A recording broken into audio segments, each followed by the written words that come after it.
I never thought something as stupid as a yard sale could ruin my life. People go to those things for cheap furniture, dusty books, or maybe an old lamp that still works. I just wanted a distraction that Saturday morning. It was one of those boring weekends where nothing seems to happen and you'd do anything just to keep yourself from rotting away in your own living room. The sign was simple: yard sale, everything must go. Black marker, flimsy cardboard, nailed to a crooked wooden post. I almost drove past it, but something made me turn. Curiosity, maybe, or boredom. I pulled into the cracked driveway of a one-story house that looked like it had been abandoned years ago. The lawn was patchy and dry, the shutters hung loose, and the garage door was half open like a lazy yawn. Tables were set up across the yard, covered with junk, yellowing paperback novels, chipped mugs, tangled cords, board games with missing pieces.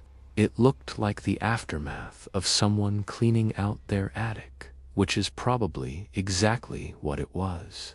I was about to leave when I noticed the box. It was shoved under one of the tables, half hidden behind a stack of VHS cases with faded Hollywood covers.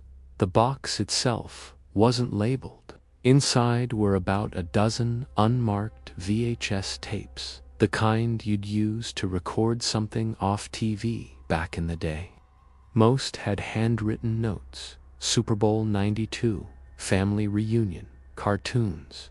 But one stood out. It had no label, no handwriting, no studio cover, just a plain black VHS tape with nothing on it at all.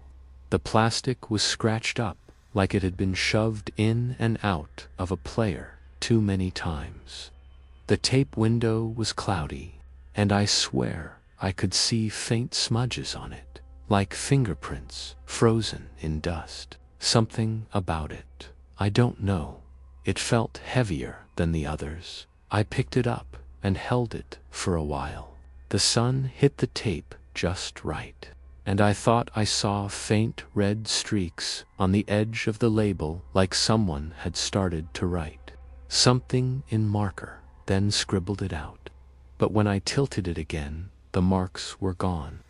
Maybe it was just scratches. Maybe the woman running the sale noticed me holding it. She was middle-aged, dressed in a faded blue sweater despite the heat. Her hair was tied up in a bun, but strands kept falling loose, sticking to her sweaty face.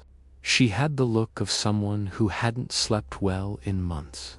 "You can take that one for $1, she said quickly. Too quickly. Or, actually, 50 cents. Just take it. Nobody wants tapes anymore." Her tone was strange, like she was eager to get rid of it.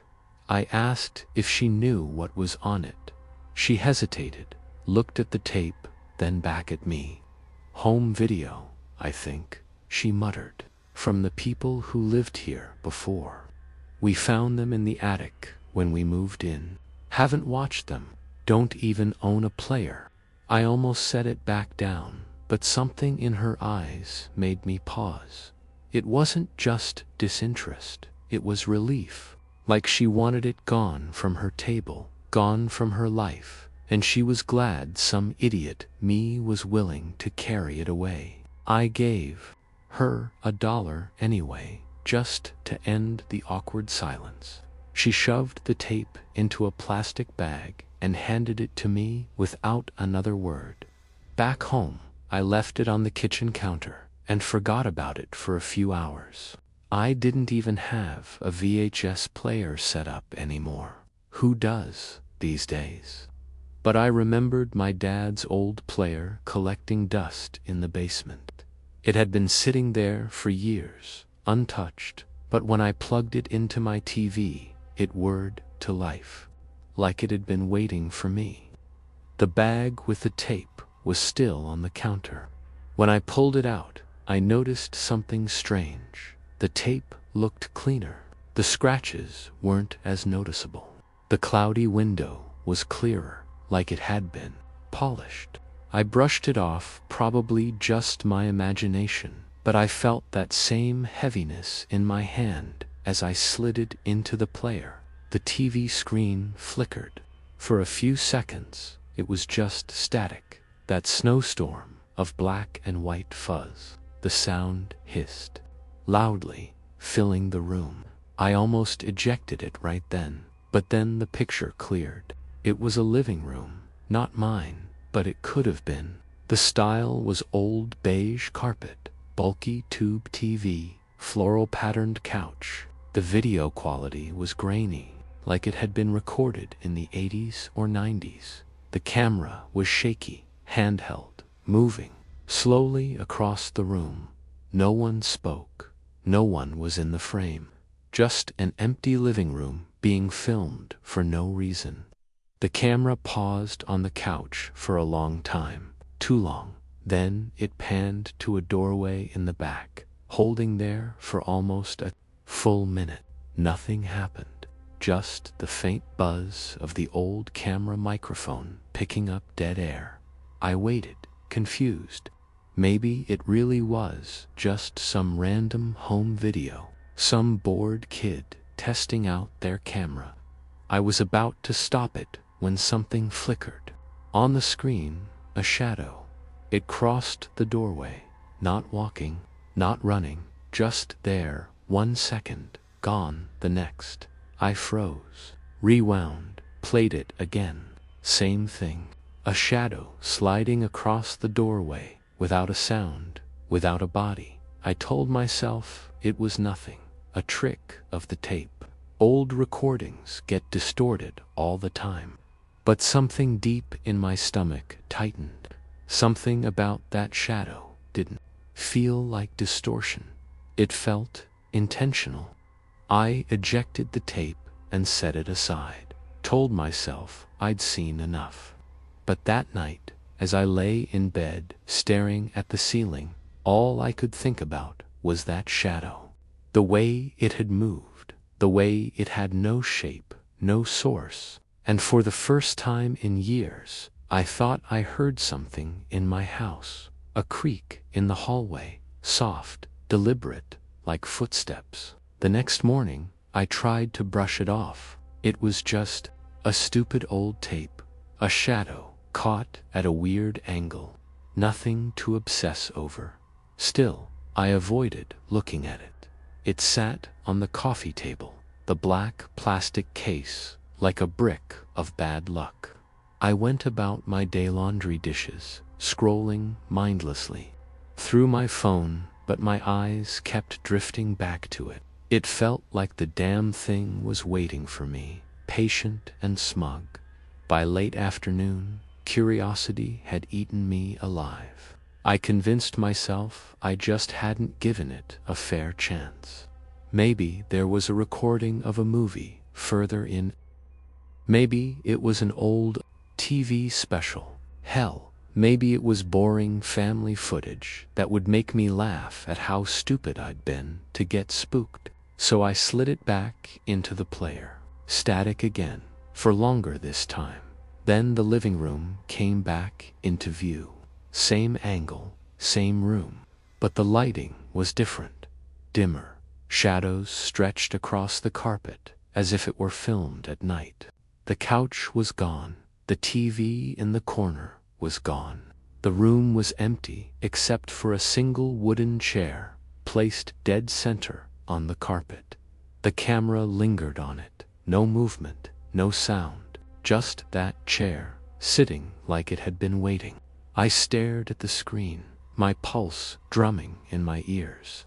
Then, the faint sound of breathing came through the speakers, not mine, not background noise. It was close, shaky, and uneven, like whoever held the camera was terrified. The camera tilted, slowly downward, catching the operator's feet for just a moment. Bare feet, pale, motionless. Then it tilted back up to the chair. Something sat there now. At first, I thought it was a mannequin. Its skin was waxy and pale, its limbs stiff, and its head lolled forward as though broken. It wore a faded hospital gown, the kind with ties in the back. Its hair was thin and greasy, hanging over its face like a curtain. I leaned closer to the screen, trying to make out details. The thing twitched. Not much, just a small jerk of the hand, a shudder through the shoulders, but it moved. The breath on the audio quickened. The camera zoomed slightly, shakily, as if the operator was forcing themselves closer. Then the figure raised its head. I swear I stopped breathing. Its face, God, its face looked human, but wrong. The eyes were too wide, reflecting the light like glass. The mouth stretched impossibly far, lips cracked and raw. It smiled at the camera, slow and deliberate. A smile that didn't belong to anything alive. The tape cut to static. I shot up, fumbling for the eject button, my hands slick with sweat. The tape slid out, warm to the touch, like it had been baking in the player. I dropped it onto the floor like it burned. My heart slammed in my chest. What the hell had I just watched? I told myself it had to be staged. Some sick home movie, a prank, somebody's attempt at horror art before the internet was a thing. But deep down, I didn't believe it. That face, that smile, it was too raw, too wrong. That night, I dreamed of the chair. In the dream, it wasn't on the TV, it was in my living room, dead center on the rug. The figure sat there, slumped, its head drooping forward until it jerked up to grin at me. The sound of breathing filled the room, louder and louder, until it drowned everything else out. I woke up drenched in sweat, the faint echo of static ringing in my ears. The following days blurred together. I tried to ignore the tape. I shoved it in a drawer, buried under magazines and cords, but I couldn't shake it. Every creak of the house at night set me on edge. I caught myself checking shadows twice, 3 times, and then the little thing started happening. One morning, I found the VHS tape sitting on the coffee table again. I know I hadn't moved it. I hadn't touched that drawer since hiding it. Another night, I woke to the sound of static, not from the TV, but faint, coming from the hallway outside my bedroom. When I got up to check, the sound vanished. The house was silent, too silent, like it was holding its breath. The final straw came 3 nights later. I woke to find my TV on. The screen glowed with snow, static, hissing softly. The VHS player was empty, but when I looked down, the tape was sitting on the carpet right in front of it.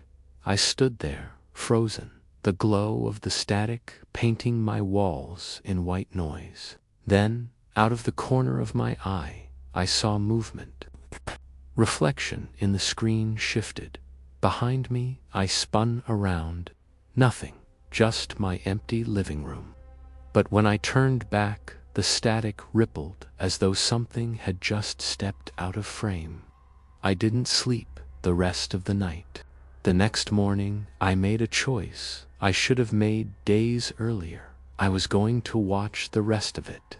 I needed to know what was on that tape. I needed to know what I was dealing with. Hands trembling, I fed it back into the player. The screen flickered, static, then the chair again, but closer this time. The figure sat motionless, its grin wider, its eyes unblinking. The breathing was louder. The camera circled around the chair, slow, shaky, like whoever was filming was trying to see the figure from every angle. The closer it got, the more I noticed something. The figure's skin wasn't waxy at all. It was real, flesh, bruised, sickly flesh. The smile stretched further, the lips splitting until dark liquid seeped from the corners. It looked straight into the lens, and then the tape glitched. For just half a second, the screen flashed an image of something else, not the room, not the chair, my living room, grainy, distorted, but unmistakably mine, the exact carpet, the exact couch, and in the center, a chair with someone sitting in it. I don't remember ejecting the tape that time. I only remember the screen going black, my heart racing, and the taste of copper in my mouth, like I'd been biting my tongue. The tape sat there in the player, humming softly, as if it were alive. I didn't touch it for hours. I couldn't. My body felt frozen, my skin prickled, like every pore was on high alert. By nightfall, I thought I'd finally calmed down. I poured myself a drink, tried to distract myself with mindless shows on my laptop, but every reflection in the dark corners of the screen made me twitch. Every creak of the house made my throat tighten. Around midnight, I heard it again, the breathing, slow, deliberate, raspy. It wasn't coming from the TV this time. It was coming from the hallway. I muted my laptop. The sound remained. I told myself it was the wind or the house settling. But when I stood, when I crept toward the door, it grew louder, closer, like something was waiting just out of sight. I flicked on the hallway light. Empty. The sound stopped. I should have left then. Driven to a hotel. Stayed with a friend, anything but remain in that house. But fear does strange things to you. It makes you hesitate, hoping if you just ignore it, it'll go away. I went back to bed, pulled the covers over me like a child, forced my eyes shut, but I couldn't ignore the static. It started faintly, like white noise in my head, but then it filled the room. I opened my eyes, and my TV was on again, though I knew I had turned it off. The screen glowed with snow, and in the reflection, I saw the chair. This time, it wasn't just on the screen. It was in my living room, dead center on the rug, facing the TV, and something was sitting in it. The next morning, the chair was gone. My living room looked normal. The TV was off, the tape still in the player. For a second, I convinced myself it had all been a dream, that my mind had played tricks on me. But then I saw the carpet, 2 indentations where chair legs had pressed into the fibers, and in the center of those indentations, a dark stain. I scrubbed it for an hour, but it wouldn't come out. That day, I tried to get rid of the tape. I drove it across town and tossed it into a dumpster behind a grocery store. I didn't care who found it. Let it be someone else's problem. When I came home, the tape was sitting on my kitchen counter. I didn't even hear myself scream. My throat was raw, my chest tight, and I stumbled back into the hallway, staring at it. The plastic looked darker now, shinier, almost wet. I didn't touch it. I couldn't. The next time I watched, I didn't even make the decision consciously. My hands moved on their own, feeding it back into the player, pressing play. The tape showed the same living room, but the chair was gone again. Instead, the camera focused on the doorway, the same doorway where the shadow had first appeared. For a long, silent minute, nothing happened. Then, slowly, something stepped into view. It was the figure. But it wasn't slumped anymore. It stood upright, its limbs jerky and unnatural, like a puppet tugged on too many strings. Its grin was wider than ever, splitting its face into something inhuman. It moved toward the camera, each step dragging, like its legs weren't working right. The breathing grew louder. The screen flickered static, ripping across it like claws. For a moment, the figure wasn't on the tape anymore. It was in my living room, grainy, glitching like bad reception, but standing right there in front of me. It leaned closer until its face filled the screen, then black. I was left staring at my own reflection in the dark TV screen, my face pale and drenched with sweat. That night, I barricaded my bedroom door. I shoved a dresser in front of it, locked the window, left every light on. I told myself I'd be safe if I just stayed inside until morning. But around 3 a.m., I woke up to the sound of dragging, something heavy scraping against the floor. It came from the living room. I pressed my ear against the door. The sound grew louder. Scrape, pause, scrape like wood against carpet. The chair, it was moving. I stayed there, frozen, until the sound stopped just outside my bedroom door. Then came the breathing, slow, heavy, inches away. The doorknob rattled, the dresser shook. I clamped my hand over my mouth to keep from screaming. For hours, I sat in silence, heart hammering, waiting for the door to break open. But it never did. By morning, the hallway was silent. When I finally pushed the dresser aside and opened the door, the hallway was empty. But in the living room, the chair sat in its usual spot, facing my bedroom door. I don't remember much after that. Days blurred together. Sometimes I'd wake to find the TV playing on its own, the tape inside. Sometimes the tape would vanish, only to reappear in places I hadn't left it: on the bathroom sink, beside my bed, once even inside the refrigerator. Every time I watched, the figure was closer.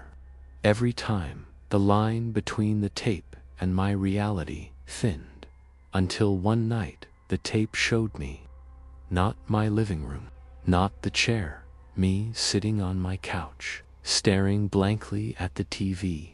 The camera moved closer, circling me the way it had circled the chair. I couldn't look away. My own face looked pale, drained, lifeless.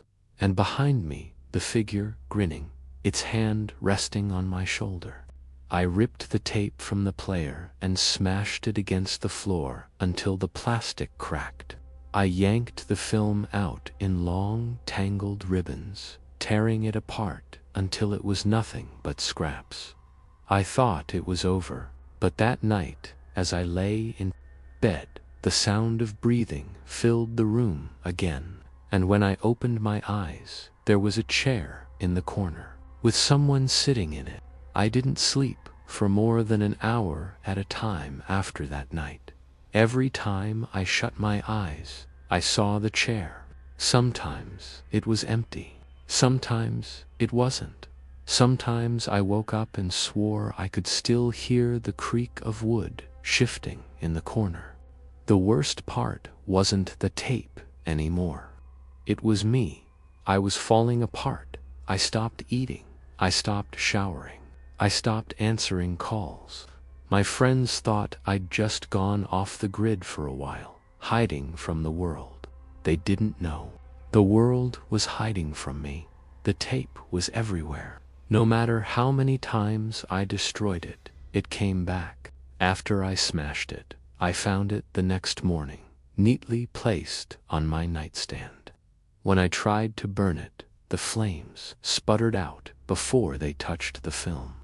When I buried it in the woods miles away, I came home to find it sitting on my couch, waiting. And every time I watched, because I couldn't not watch, it was closer. The final straw came one evening when I tried to distract myself with a real movie, something light, a comedy. I slid in a DVD, desperate to drown out the whispers in my head. But when the TV flickered on, it wasn't the DVD, it was the tape. No VHS player, no tape inside. Just the static snow rolling across the screen, bleeding into the room like fog. And then the chair, front and center, lit in that grainy glow, empty. For the first time, I prayed it would stay that way. But then I saw movement. In the corner of the screen, the figure crept into view. Only this time, it didn't stumble like before. Its movements were smoother, sharper, confident. It knew I was watching. And then it turned, not toward the camera, toward me. It stepped closer until its face pressed against the screen. That awful grin split wider, its eyes like bottomless pits, and then the glass bulged outward, warping, like something behind it was pressing to get through. I ripped the plug from the wall. The screen went black, but in the reflection, I could still see it, standing behind me. I ran out of the house, down the street, barefoot, not even caring that neighbors probably thought I'd lost my mind. I didn't stop until I reached a motel on the edge of town. Cheap, filthy, didn't matter. I paid cash, locked the door, and collapsed on the bed. For the first time in weeks, I thought maybe I'd escaped. Maybe it was bound to that house, to the TV, to the player. I was wrong. At 2 a.m., the static started again. Not from a TV this time, from the walls. It buzzed faintly at first, like a hive of bees crawling through the drywall. Then it grew louder, sharper, until the air itself shimmered with it. The lamp flickered, the mirror on the wall vibrated, and in the reflection, the chair, right there, behind me. I spun around. The room was empty, but the reflection showed otherwise. The figure was sitting there now, not slumped, not broken, waiting. It lifted its head, grinning at me through the mirror. And then, slowly, it raised a hand. I felt cold fingers brush my neck. I screamed and smashed the mirror with the lamp. Shards scattered across the floor, but even in the broken pieces, I saw it. Fragments of the figure, multiplied, staring back from a dozen angles. I didn't go home after that. I couldn't. I drifted from place to place, motels, friends, couches, even sleeping in my car. But no matter where I went, it followed. Every reflective surface was a trap. Every flicker of static made my stomach knot.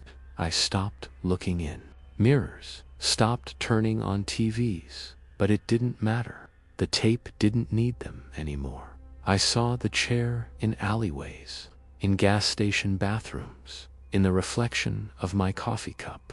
Always closer, always waiting. One night, desperate, I tracked down the woman from the yard sale. Her house looked abandoned now. Windows boarded, lawn overgrown, mailbox stuffed with yellowing letters. But she was there. She opened the door just a crack, and when she saw me, her face went pale. "You have it," she whispered. I nodded, tears burning my eyes. "What the hell is it?" She shook her head. "It doesn't matter. Once you take it, you can't give it back. It wants you now." "What do you mean, it wants me?" I snapped. Her eyes darted nervously behind me, like she expected to see the figure standing there. "It feeds on you, on your fear. It doesn't stop until—" She trailed off. "Until what?" I demanded. Her lips trembled. "Until you take the chair." And then she slammed the door. I don't know what she meant. I don't want to know. But I think I'm starting to understand. Every time I watch, it shows me more of myself. Every time I see that chair in my living room, closer to my couch, closer to where I sit. And lately, I've seen myself in the chair, not moving, not breathing, just sitting there, grinning that impossible grin. And I don't know if it's the tape showing me the future, or if it's showing me what's already happening. Because sometimes, when I look down at my hands, they don't move when I tell them to. I had stopped sleeping. I had stopped eating. The only thing I could do was watch, every night, without fail. The VHS tape would somehow end up back inside my VCR. I tried burning it, tearing it apart, even drowning it in a tub of bleach. But every time, it would reappear perfectly intact on the shelf, waiting for me. On the fifth night, something changed. The tape didn't start with the usual flicker of static. Instead, the screen opened to my living room, the exact room I was sitting in. Same furniture, same lighting, even the exact clock ticking on the wall. And there, in the corner of the TV's grainy picture, was me. I watched myself on screen, motionless, staring at the camera. Only my reflection wasn't mirroring me anymore. The me inside the tape smiled, wide to wide. I dropped the remote, heart hammering. On screen, I leaned forward, as though pressing a hand against the inside of the glass. Then the words flashed across the bottom in bleeding letters. You shouldn't have watched. The TV flickered violently, and the lights in my room burst out with a sharp pop. Everything went dark except for the glow of the screen. I stumbled backward, but the screen version of me crawled closer to the camera, until its distorted face pressed so close that I could see every line, every wrinkle, except they weren't mine anymore. It was a different face, rotten, hollow-eyed, screaming silently. Then came the sound, not from the TV, from my walls, from my floor, from inside my head.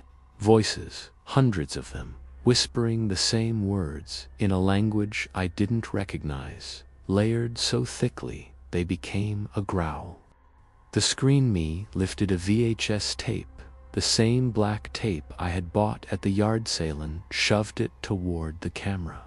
Suddenly, the tape shot out of my VCR with a violent clunk and landed on the floor. I swear it was warm. And then something knocked on my front door.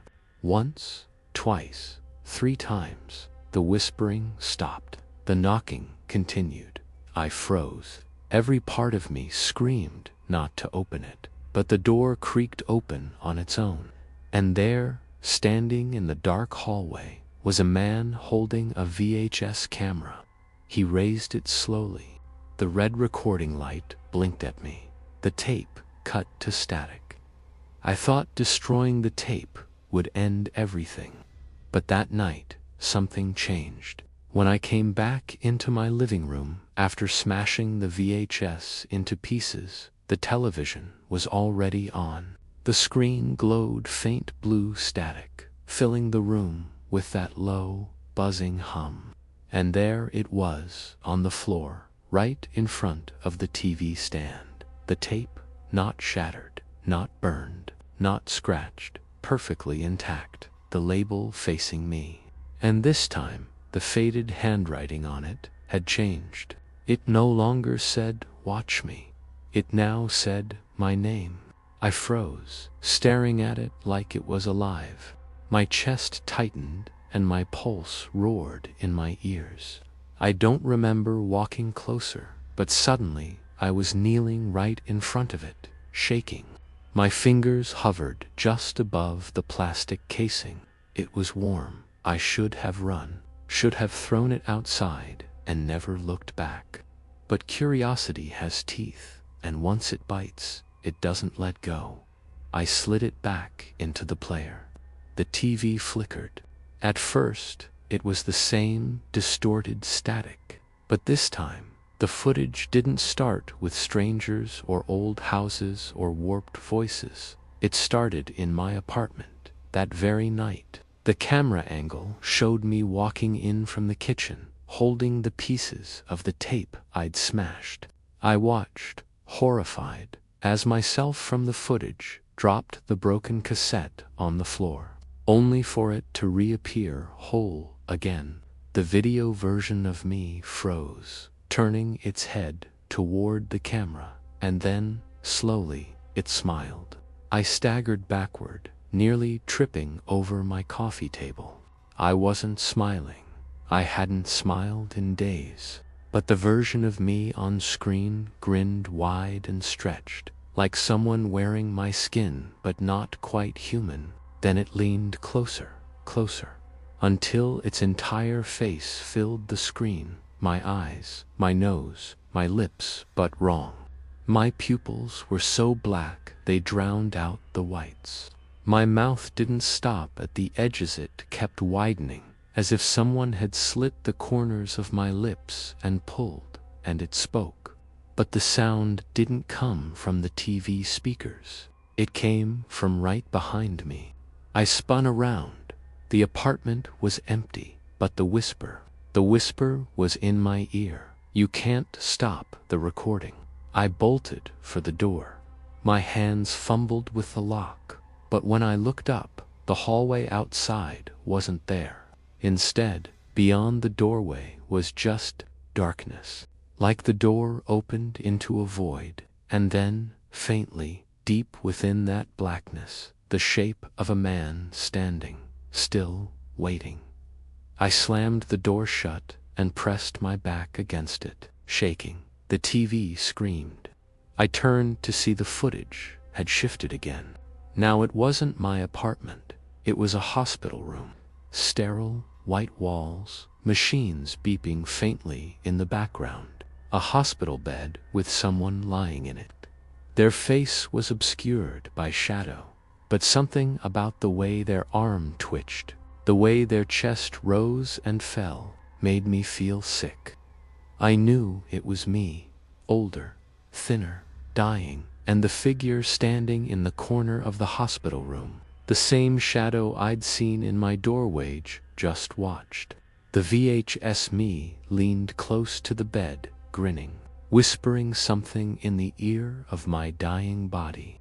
I pressed pause. The screen froze. For a moment, there was silence. Then knock, knock, from the inside of the TV. I ripped the tape out and threw it across the room. The screen didn't go black. The paused image remained. And then, slowly, without the tape inside, the footage unpaused on its own. The hospital room continued. The shadow turned its head and looked directly at me. That was when I realized it. This tape wasn't showing the past. It wasn't showing the present. It was recording the future, my future. And no matter how I tried to fight it, it was locked in. For the next few days, I didn't sleep. I unplugged the TV. I threw the VHS player in the dumpster. But the nightmares didn't stop. I'd wake up at 3:15 every night to that same knocking sound. 3 knocks on the wall, 3 knocks on the floor. Sometimes 3 knocks directly beneath my bed. And when I checked, nothing. Until one night, I woke up not to knocking, but to the faint hiss of static. The unplugged TV glowed. The tape was back inside it. I don't know how long I've been watching now. The footage doesn't stop.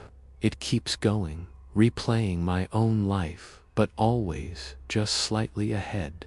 Sometimes I see myself eating breakfast before I actually make it. Sometimes I see myself answering the phone before it rings. And sometimes I see things I haven't lived yet at all. I saw myself screaming in a room I didn't recognize. I saw myself being dragged into darkness by hands that weren't mine. And last night, I saw something worse. I saw myself sitting exactly where I am now, recording this very story. I know how this sounds. I know you think this is just some made-up creepypasta, but listen to me carefully. I can hear the knocking right now. It's closer this time. It's coming from inside the TV screen. The tape is still rolling. And in the footage, I'm no longer alone in the room. There's something standing behind me. If you ever see a VHS tape at a yard sale with no label or, worse, with your name on it, don't buy it, don't touch it, don't even look at it, because once the recording starts, you can't stop it.